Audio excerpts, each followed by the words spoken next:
All right, what is up? Welcome in GC Live. Chris Clark here with you alongside Kevin Miller. Kev, thanks for taking time to join me, man. Wes Mitchell taking a little time away this summer, but he will be back shortly. But in the meantime, Kevin and I are going to rock and roll with you for the next, 45 minutes to an hour here on GC Live. As always, we're presented by Clint Hammond of CMG Home Loans. That's clinthammond.com.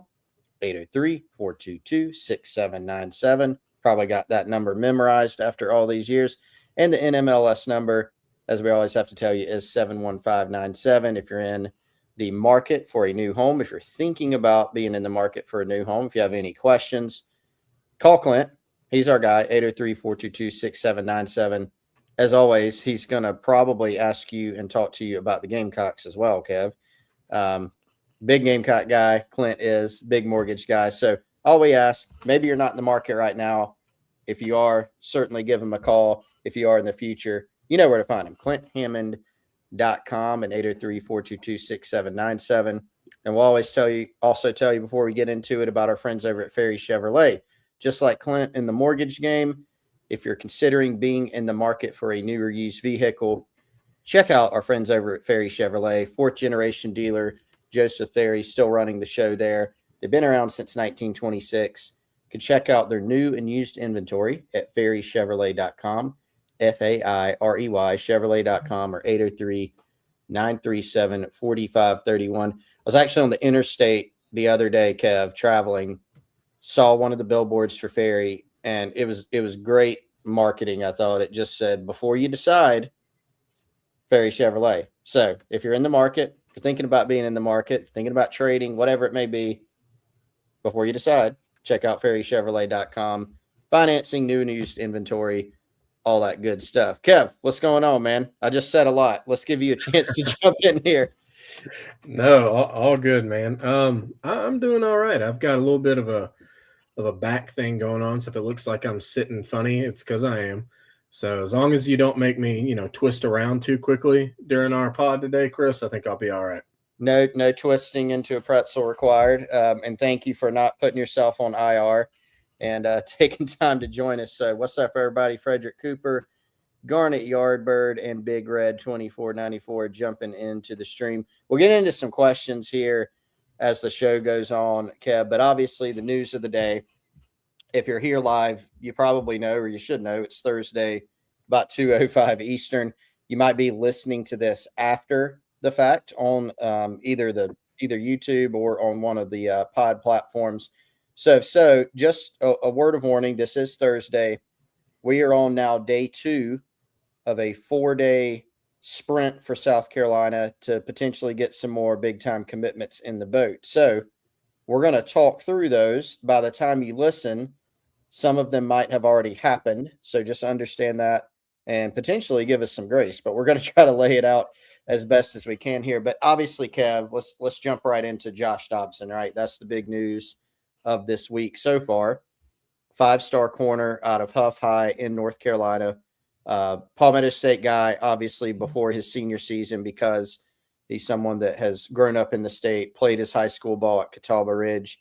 But your opening thoughts on the significance of this get for South Carolina? I don't know that there's really a way to overstate how big of a deal Josh Dobson could be for the class of 2027.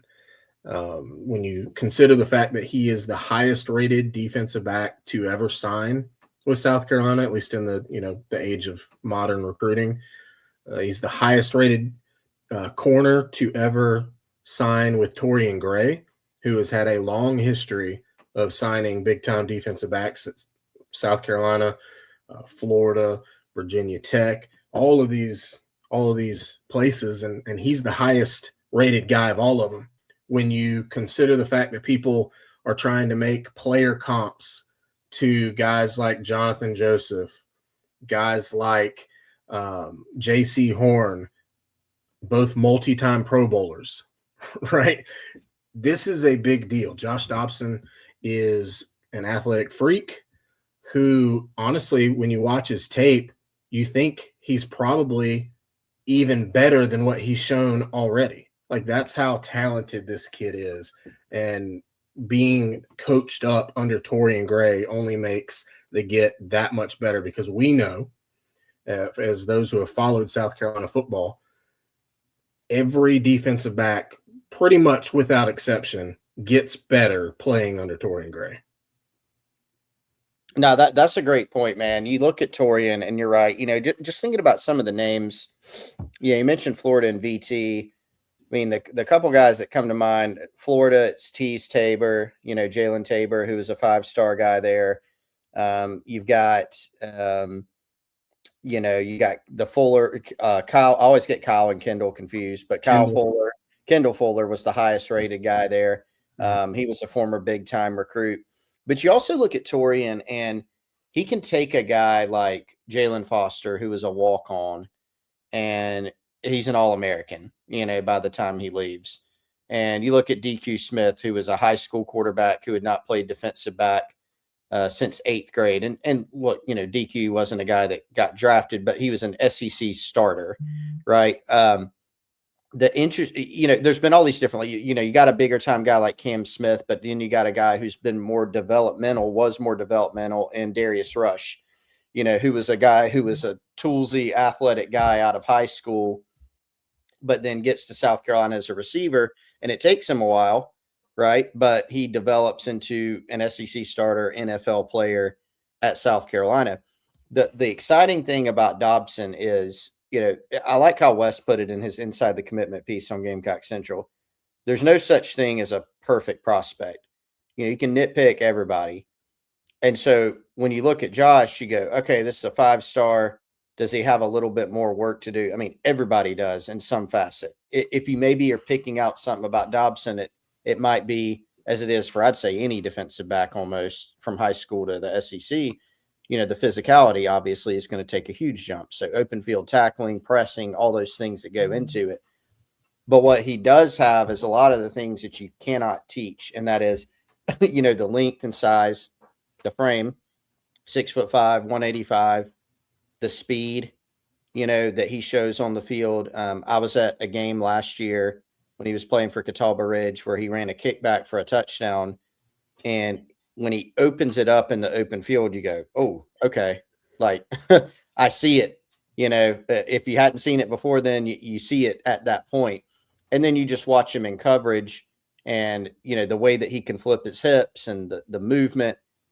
Are there things to work on? Yeah, there is for everybody. But like what he brings in the toolbox immediately as a prospect, that, to your point, Torian Gray has a track record for getting guys ready to play early. We've seen that a ton at South Carolina, but also by the time guys leave, they've always gotten markedly better from where they were when they got here, as long as they put in the work.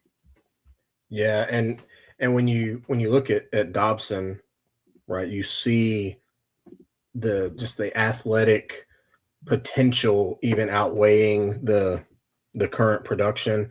And that's got to make you feel good with a developmental coach, right? You see that, okay, maybe he's not elite in run support just yet, but with his physical tools and the coaching he's going to get, you can feel pretty confident that's going to improve. He's not going to be elite, especially against bigger receivers, jamming them at the line of scrimmage immediately. But again, with his physical tools, 6'5" wingspan, already 185 pounds, but like a thicker 185, if that makes sense. He's got the tools that you think, with some development, with some coaching, with some technique tweaking, things like that, he's going to be just fine from a physicality standpoint, in my opinion. And you can't teach, no matter how good Torian Gray is, you can't teach the elite physical tools that Josh Dobson has. And you mentioned him returning a kick. The dude accelerates like a way I've almost never seen it on a football field. And it's not just, when he's got the ball in his hands on special teams, it's also in recovery.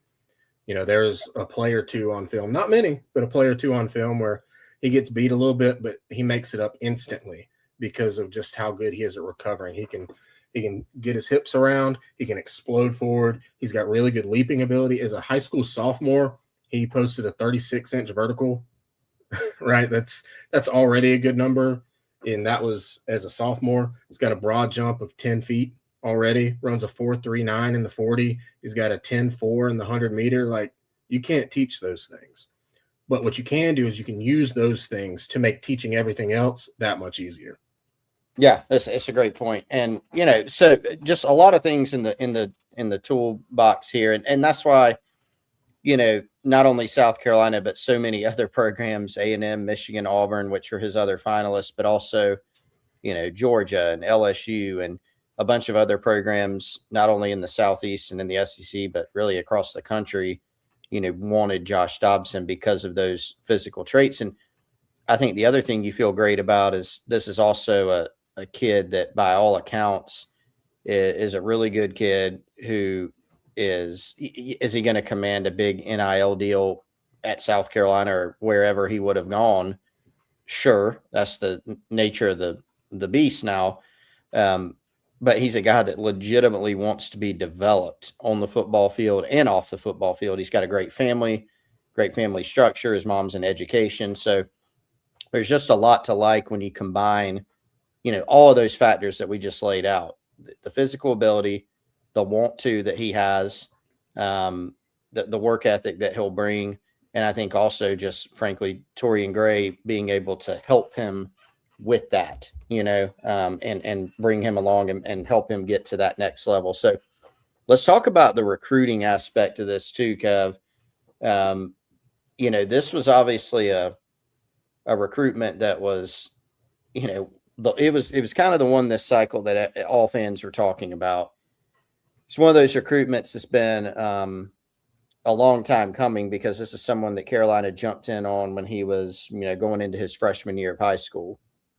And so depending on your perspective and how you look at it, it was kind of always South Carolina from the jump, and then a lot of other schools kind of rose to challenge, or it was South Carolina at the beginning and some others maybe took some turns at the top, and it kind of circled back to South Carolina. And both of those, I think you can make a good argument for. I think there's no doubt that at different points of this recruitment that several schools, were at or near the top of Josh's list legitimately. At one point it was LSU.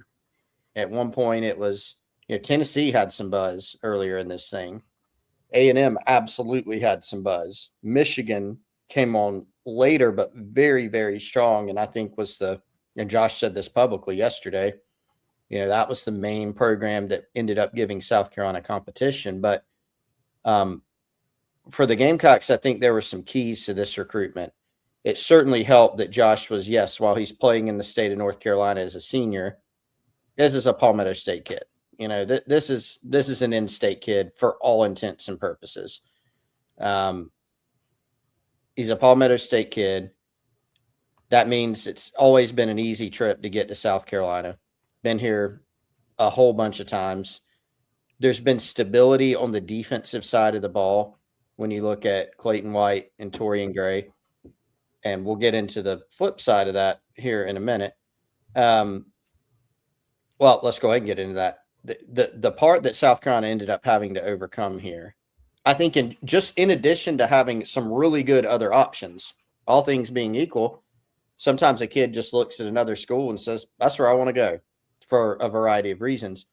The thing South Carolina had to overcome was the potential instability, or the portrayal of that instability that other schools kind of dug in and twisted that knife on a little bit. And that, hey, I love South Carolina. I might want to go there, but are my coaches that I'm signing up to play for definitely going to be here? And I think, to go back to the keys, one of the keys was being able to get that last official visit, making sure that actually happened towards the end of June. Jeremiah Donati was instrumental in this recruitment in helping to, A, let Josh know how big of a priority he was, but B, also alleviate some of those concerns. Josh has talked about this publicly. Hey, I kind of wondered, what is the situation at South Carolina as far as Shane Beamer's status?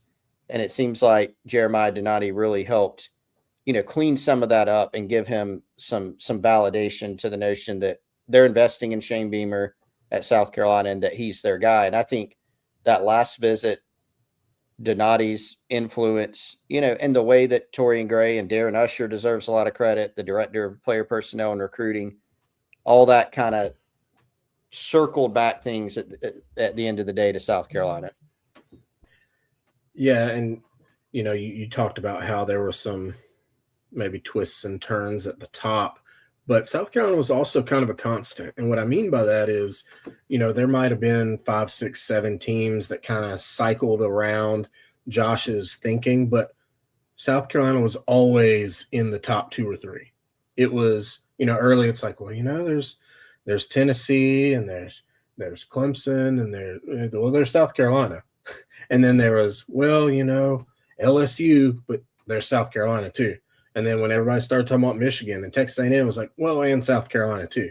Like everything else changed, but South Carolina was constantly part of the conversation. And I think that's why you can take Dobson at his word that the biggest hangup was his concern around, the stability in leadership of the program. And when he, like you said, when he got some good feedback from the program and from athletics director Jeremiah Donati, that kind of alleviated those concerns. And then, boom, he committed to the one team that was constantly near the top of his discussion. So I think you can feel good about where he said his concerns were and that those concerns have been addressed and that he, and to potentially give away some of our future conversations, to think that others can have that same concern alleviated for them as well. Yeah, and it is interesting, and we will get into some of those others. I think there's a theme in exactly what you just said with a couple of the other guys we're going to talk about who are deciding on Friday and Saturday, respectively, or Thursday and Friday, respectively, tonight being Thursday, July 2nd, and then Friday, July 3rd as well, in Davion Jones and Nate Carson in that, and we'll get to those when we get to them, but South Carolina kind of being the constant where everything else is kind of shifting and there's some guys they're in, they're out.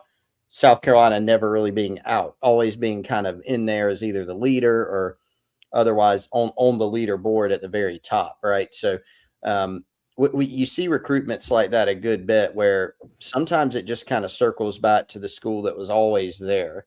That consistency matters. And I think for Josh Dobson and his family, those around him, they wanted to feel comfortable that consistency would be there. The consistency that they felt with South Carolina, they just wanted to make sure that would be in place, right? And so Carolina's been playing, the long game in a lot of ways with recruiting, but look, Josh doesn't sign until December, obviously, but his decision date was July 1st. And so you want to get him on the commitment list because you'd rather have a guy on the commit list than not. It's kind of easier to keep recruiting a guy, instead of trying to flip him later. And they were able to circle back and get him. Let's tell everybody, Kev, right before we get into Davion Jones, who is the next commitment announcement coming up later this afternoon. Let's tell folks about Zen AI. Zen AI is pioneering something kind of new. It's called vibe casting. It's a new category. Human conversations front and center. A vibecast is just basically a conversation, but Zen AI turns it into something worth sharing. Zen AI is the home of vibecasting, which again is a new way to capture and share conversations. We're actually paying vibecasters to create their first vibecast. You can create your own sportscast about your favorite team, like South Carolina. Vibecast live as a game happens. Record your analysis after. You can bring a co-host. It's portable. Your phone can be your studio. It's produced. It's quick. You just hit record, have a conversation, and the draft is ready and can be ready to share right when the game's over or whenever you want. Humans are the talent. It uses AI as the infrastructure, and it's currently in invite-only beta, so you can join the waitlist today for a chance at early access. To get started, you can go to zen.ai, that's zen.ai, to sign up, or you can head to our show notes here in the show description for a direct link. So that's Zen AI. Check it out. Vibecasting, Kev. Speaking of vibes, pretty good vibes after the Josh Dobson commitment that we just covered. The vibes could get better, I would argue, because another opportunity to land another talented prospect tonight. Again, we're live now on Thursday. So by the time you listen, maybe this has already happened. Davion Jones, who's actually going to be a teammate at Huff High School in North Carolina with Josh Dobson this season. These two guys already know each other. Josh Dobson just sent out a tweet last night with a clip from Rivals Chad Simmons of those guys working out at a camp together. They know each other. They're kind of interested in playing together. Davion Jones announcing tonight live at about 7 o'clock with CBS Sports. Kev, where's your head at on this one? Well, at the risk of crossing over sports and memes, Brian Windhorst, the ESPN NBA insider, used to be the LeBron insider, but Brian Windhorst has the great meme when a few years ago he just stopped talking in the middle of a conversation and went, "Why would they do that?" So Josh Dobson commits. He posts the clip of he and Davion Jones working out, and then Shane Beamer posts a welcome home that says great players want to play with great players. Why would they do that? Why would they do that? Indeed. No, that is a keen observation. And we got some clips here if you're on the video version of Davion played formerly at West Charlotte. Again, he'll play at Huff this coming season in the same defensive backfield as Josh Dobson. And this, we were talking earlier, Kev, about the whole circling back notion. Davion Jones is somebody who Carolina's been recruiting again for a long time. I think since he was a sophomore, maybe earlier, and has publicly in the past named South Carolina as his leader more than once. He was kind of a guy that you would look at and go, yeah, Gamecocks will probably get that guy. But lo and behold, the competition increased, as it tends to do for really good players like him. Number 139 in the Rivals industry ranking, the average of all three major recruiting services. And at one point, it's Georgia and South Carolina as the co-leader. At one point, honestly, LSU seized a lot of the momentum to where even after the South Carolina official visit, the Gamecocks got the last one. You're looking at that going, I think LSU's getting this kid, And again, the decision has not happened. So we will see. But the Gamecocks, by everything we've heard, and Chad Simmons and the guys at Rivals have been reporting on this too, South Carolina has made a really, really big move here. You look at the list of schools, Kev, it's pretty impressive, the finalists. You've got Georgia in there, as I mentioned. You've got Auburn. You've got LSU. You've got the Gamecocks. You also have Indiana in there. And he took 5 official visits to those schools. Guy that would be a really, really good get for South Carolina if they can land him tonight on Thursday. What do you think of him as a player? What do you see out of him? Man, he's interesting, isn't he? Because he kind of lines up in a lot of spots.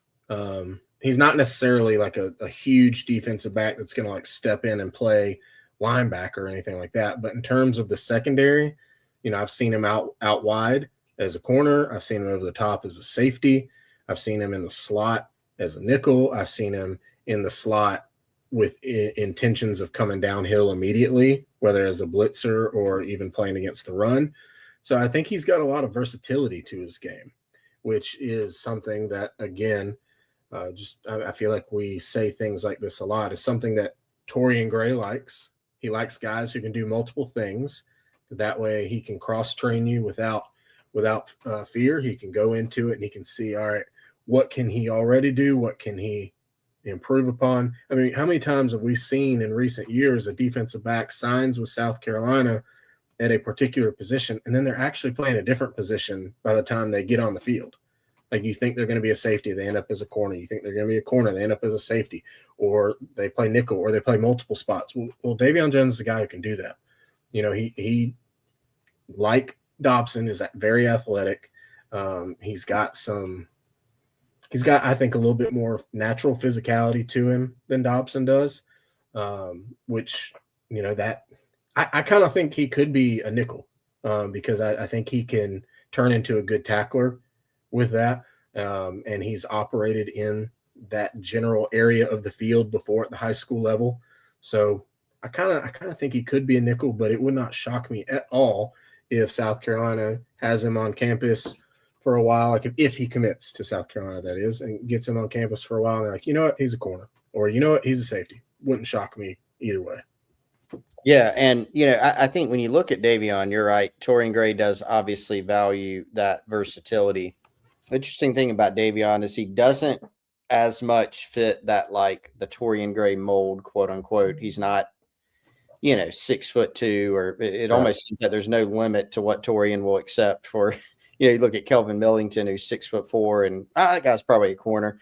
You look at Tristan Lewis, who came in. We're all sitting there thinking, yeah, this is a big safety, right? And Torian, nah, he's a corner. It becomes hard to predict. But Jones, from what we've been told, South Carolina thinks that he could play really any of them. He can be corner, he can be a nickel, he can be a safety. I'm with you. I'm intrigued by him as a nickel, maybe the most out of all those. But we will see if the Gamecocks can land him where they end up slotting him. But that would be, two, and neither of them have taken a snap for Huff High, but they're a loaded program. They play good competition. They've got a really good track record with DBs at that program, and it would be a couple really good gets out of the state of North Carolina. Again, Dobson, Palmetto State guy in my mind, but a couple really good gets back to back if they could land both of those guys. Well, and Chris, we're talking about how he's a North Carolina product, but the reality is Shane Beamer has said multiple times that he treats Charlotte as in-state. And so the Charlotte area, whether you're meaning West Charlotte or Huff, that's all the Charlotte area, that is, to Shane Beamer and to the Gamecock staff, that is an in-state territory. So they treat it as if they're on this southern side of the border rather than the northern side of the border anyway. Yeah, you're 100% right. And also, I think fans have been encouraged by an uptick in recruiting activity in the state of North Carolina, regardless of, yes, if the staff may count it as in-state, even more reason to get some work done there, right? We saw a stretch for South Carolina where they went from 2021, when you signed Nick Barrett out of North Carolina, to 2024. You went multiple recruiting cycles not getting anybody from the state of North Carolina. And so it's a state that South Carolina absolutely has to hit. And this would just be, if they can land Jones, another notch in that belt. We're going to talk about Nate Carson coming up, the 4-star offensive tackle from Irmo. First, let's tell everybody about a brand new sponsor, and that's our friends over at Rytech Electric. If you're in the Midlands, make sure you give them a call if you have any electrical needs at your home or even at your business. They're locally owned electrical company based in Lexington, South Carolina. Stephen founded Rytech back in 2007, and they've been serving Columbia, Lexington, and all around the Midlands ever since. 4.9 stars from over 400 Google reviews, all from residential and commercial electrical work. That's their specialty. Every electrician on their team is a direct Rytech employee, no subcontractors. So, some of you have had people come out to your home. You deal with a business, say, all right, when are you coming out? They send somebody out. Who is this guy or girl? No clue. That doesn't happen with Rytech. No subcontractors. They also tell you the price before they touch a single wire, and they back every repair with a 1-year parts and labor guarantee. So if you got an electrical issue like flickering lights, dead outlets, tripping breakers, if you need your panel upgraded, whatever it is, give them a call, 803-303-8274. A real person is going to pick up and help you. Give Rytech Electric a chance to earn your business if you have any commercial or residential electric needs, and if you are in the Midlands. All right, Kev, let's talk about Nate Carson. So after Davion Jones tonight being Thursday, because we're live, Friday, July 3rd, Nate Carson, 6 p.m., I believe I saw earlier, another live announcement for the Irmo 4-star, and potentially a similar theme here. Another guy South Carolina has been recruiting for a really long time, multiple years. Another guy to where it's kind of gone back and forth some. Another guy that South Carolina got the last official visit for, which has seemed key. And I think has seemed key even more for Nate because, and I don't mean this in a negative way, it's an observation only, he has had multiple schools that have either publicly or privately been leading for him. You go up and down the list. At one point, Clemson had some buzz. At one point, Georgia did. At one point, Tennessee did. Went out to Colorado, took an official visit. They made a pretty strong play for him. But is this ultimately one that, despite all that, could end up circling back to the program that he's very comfortable with in South Carolina? Yeah, I mean, it's almost a mirror of what Dobson and Jones recruitments have looked like, where there's 4, 5, 6 teams really involved, but anytime the top 2 or 3 are mentioned, South Carolina was always one of the top 2 or 3. And it's easy to take for granted that a player is going to be interested in your school when he, lives 15 minutes from your campus. But Nate Carson has been getting attention from all over the country for years now. Like, this is a national recruitment. This is not just one where you can be like, oh, well, he's a local kid, he's coming. Like, he's had a lot of attention for a long time. So if South Carolina lands him, understand it's a big deal. He's a really good player. He's a unanimous 4-star for a reason. And Nate Carson is also a guy who, and South Carolina under multiple offensive line coaches has shown this. He is a guy who I think could potentially play multiple spots at the collegiate level. South Carolina has not been afraid to play guys who might not look like the prototypical tackle at tackle. Shed Surratt's a little bit shorter than some of your, prototypical tackles, and he played some there last year, could be in line to play there again this year. Jacarius Peak is not 6'6" and 315 pounds, and so Carson, who's about 6'4", he's got enough size where he could play outside, but he can move his feet well. He could drop into his pass sets just fine out there, but he's also got, I think, a projectable base. His lower half looks like it can be really, really strong after it gets into a college weight room, and that's the kind of thing you like inside with your guards. So I could see him play in either spot, but if South Carolina can land Nate Carson, that's a big get, especially at with a position group that continues to be a position of need until it's not. Yeah, absolutely. And we've seen, I think it's been interesting to follow how Randy Clements and Jason Smith have approached the offensive line room, right? Obviously, when a new offensive line coach comes in, a new offensive coordinator comes in, there's going to be some reshuffling of the board, right? And I think fans have, but one reason they've been disenchanted with offensive line play is, well, first of all, you start with just the product, just what do you see?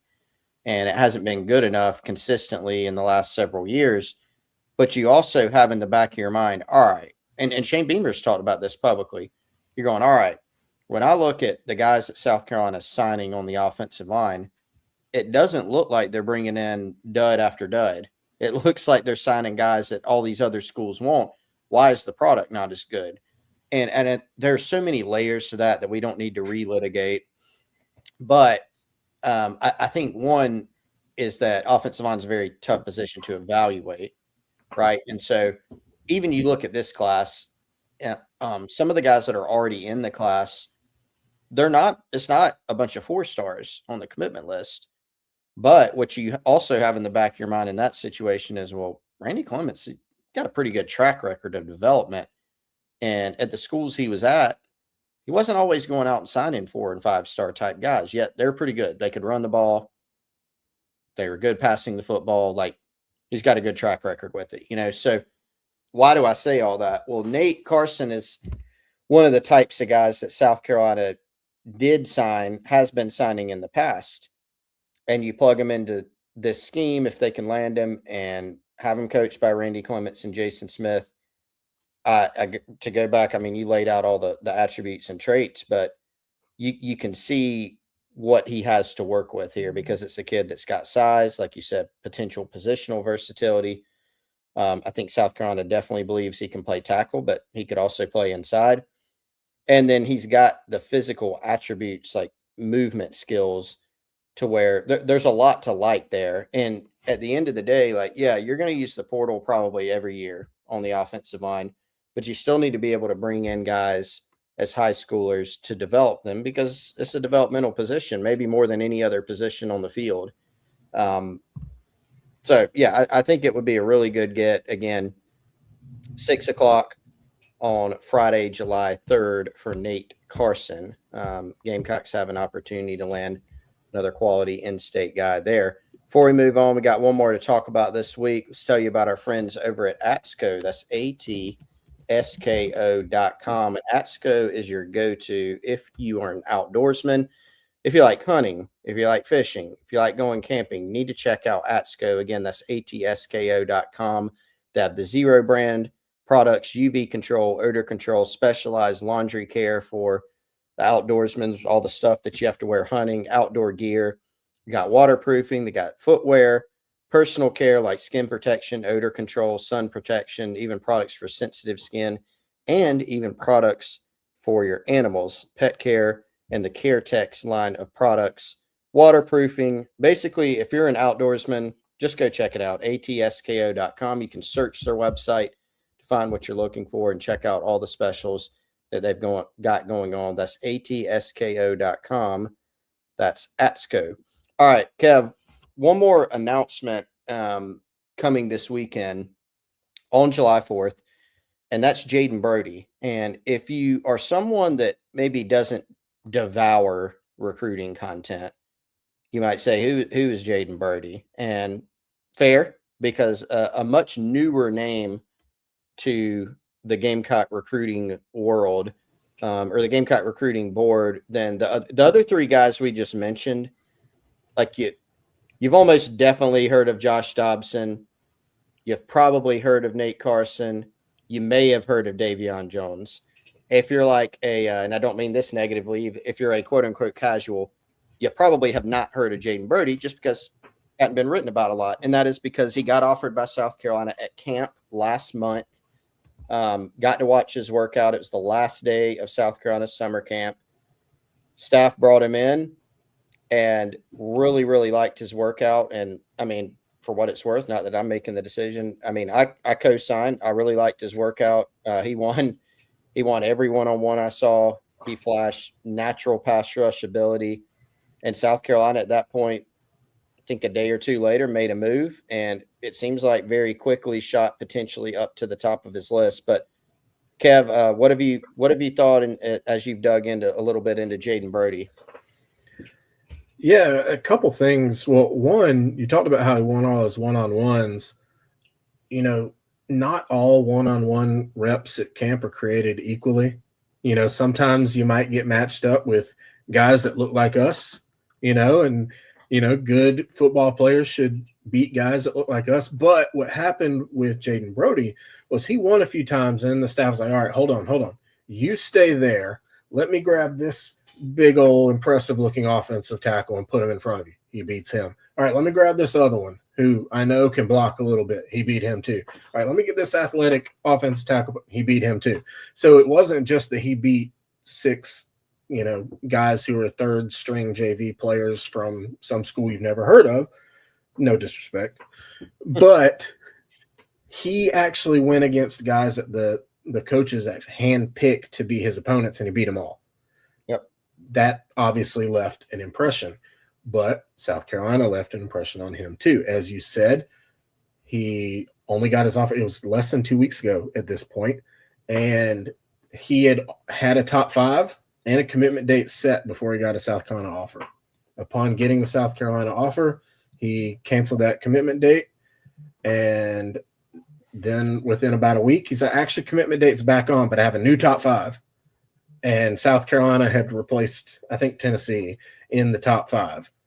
So reading between the lines there, that would tell you that South Carolina is very much in the game for Jaden Brody. He canceled a commitment date, but then brought it back and just stuck the Gamecocks in the top 5 where they weren't before. That tells you something. South Carolina is very, very, very much in the mix for Jaden Brody. Yeah, and an interesting, physical profile. He's not your 6'5", 250-pound edge. He's listed at 6'2", 220. I'm not sure what he weighed in at, to be honest, at South Carolina's camp. He looked a little bigger than that to me. But the height, probably about right, 6'2", 6'3". But so physically, maybe more of your, not that they're the same build or the exact or the same player, but a little bit more of Brian Thomas Jr. than Dylan Stewart, right? If that comparison makes sense. But heck, by the time, I mean, Brian Thomas Jr., Kev, when we saw him in camp years ago, he got offered during the Muschamp days. I mean, Brian told me years later he was 195 pounds at South Carolina's camp, and he left at 250 and as a pretty dang good pass rusher. You know, All SEC. Yeah, all SEC. He caused some problems. And so with Jaden Brody, is this like your number one edge in the future if you get him? I mean, maybe not. But can he play a very important role? Can he be a starter? Can, by the time he's a junior, senior, be a really good player? Possibly so. And so, you know, it's just much different recruitment in how this has unfolded so far as compared to the other three guys we talked about. But nonetheless, somebody that South Carolina gave the stamp of approval to, and now we'll see if they can land him on July 4th. So, well, and something projectable about edge players. Obviously, coaches are often looking for the long-armed, hyper-athletic basketball player-looking dudes to come off the edge, and there are some advantages to that. However, there are some advantages to the more compact pass rushers too, and one of them is that those guys typically can develop their ability to stop the run in a better way because they're used to playing lower than those big long athletes who are generally just trying to bend around the edge and maybe throw a hand up if they see the quarterback passing. Like if you notice Brian Thomas Jr., as you mentioned, he got so much better against the run throughout the course of his career. And one of the things that he did was if it was a rundown, it was a pretty clear run situation, and his job on a particular play was to, stuff the run. He won a lot because he got underneath the pads of those offensive tackles and drove upwards and was able to see around and make a play or stuff the gap for a linebacker to make a play. And that's because when you're a little bit shorter, right, you are able to do that. That leverage is there more naturally. So just don't be scared off by the quote unquote shorter edge player. Like there are positives about that as well. Yeah, no, that's a great point. And, Carolina's had some really good, BT's one.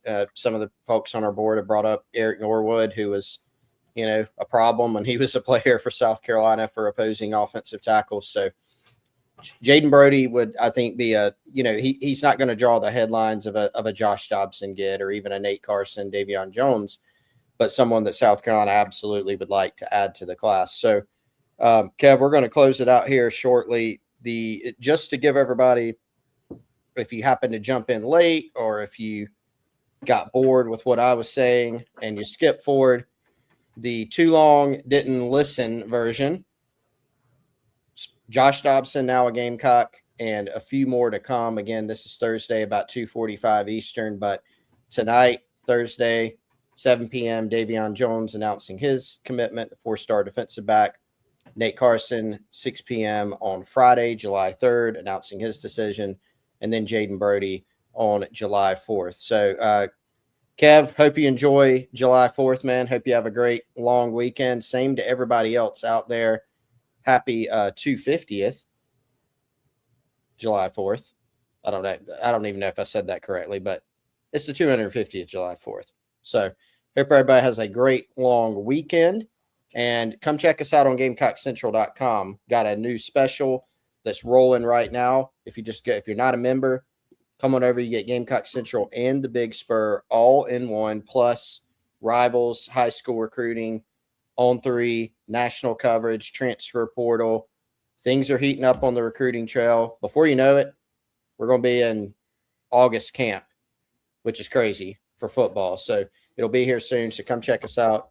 GamecockCentral.com. We got a deal for you to join. Kev, I'm not even going to tell them what the deal is. You just got to go.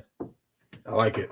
GamecockCentral.com, top right, you can click join. Come join the family. Come hang out with us on the Insiders Forum. But Kev, thanks for taking time to join me, man. Appreciate you. No, appreciate you, and thanks everybody for listening. Yeah, thanks for everybody. Great numbers here today, over 600 folks. I hate to end it, but we do have to end it. We got to go get some work done because there's a lot going on in Gamecock country right now. So thanks everybody for tuning in. For Kev, I'm Chris. It's been GC Live. Y'all have a great weekend.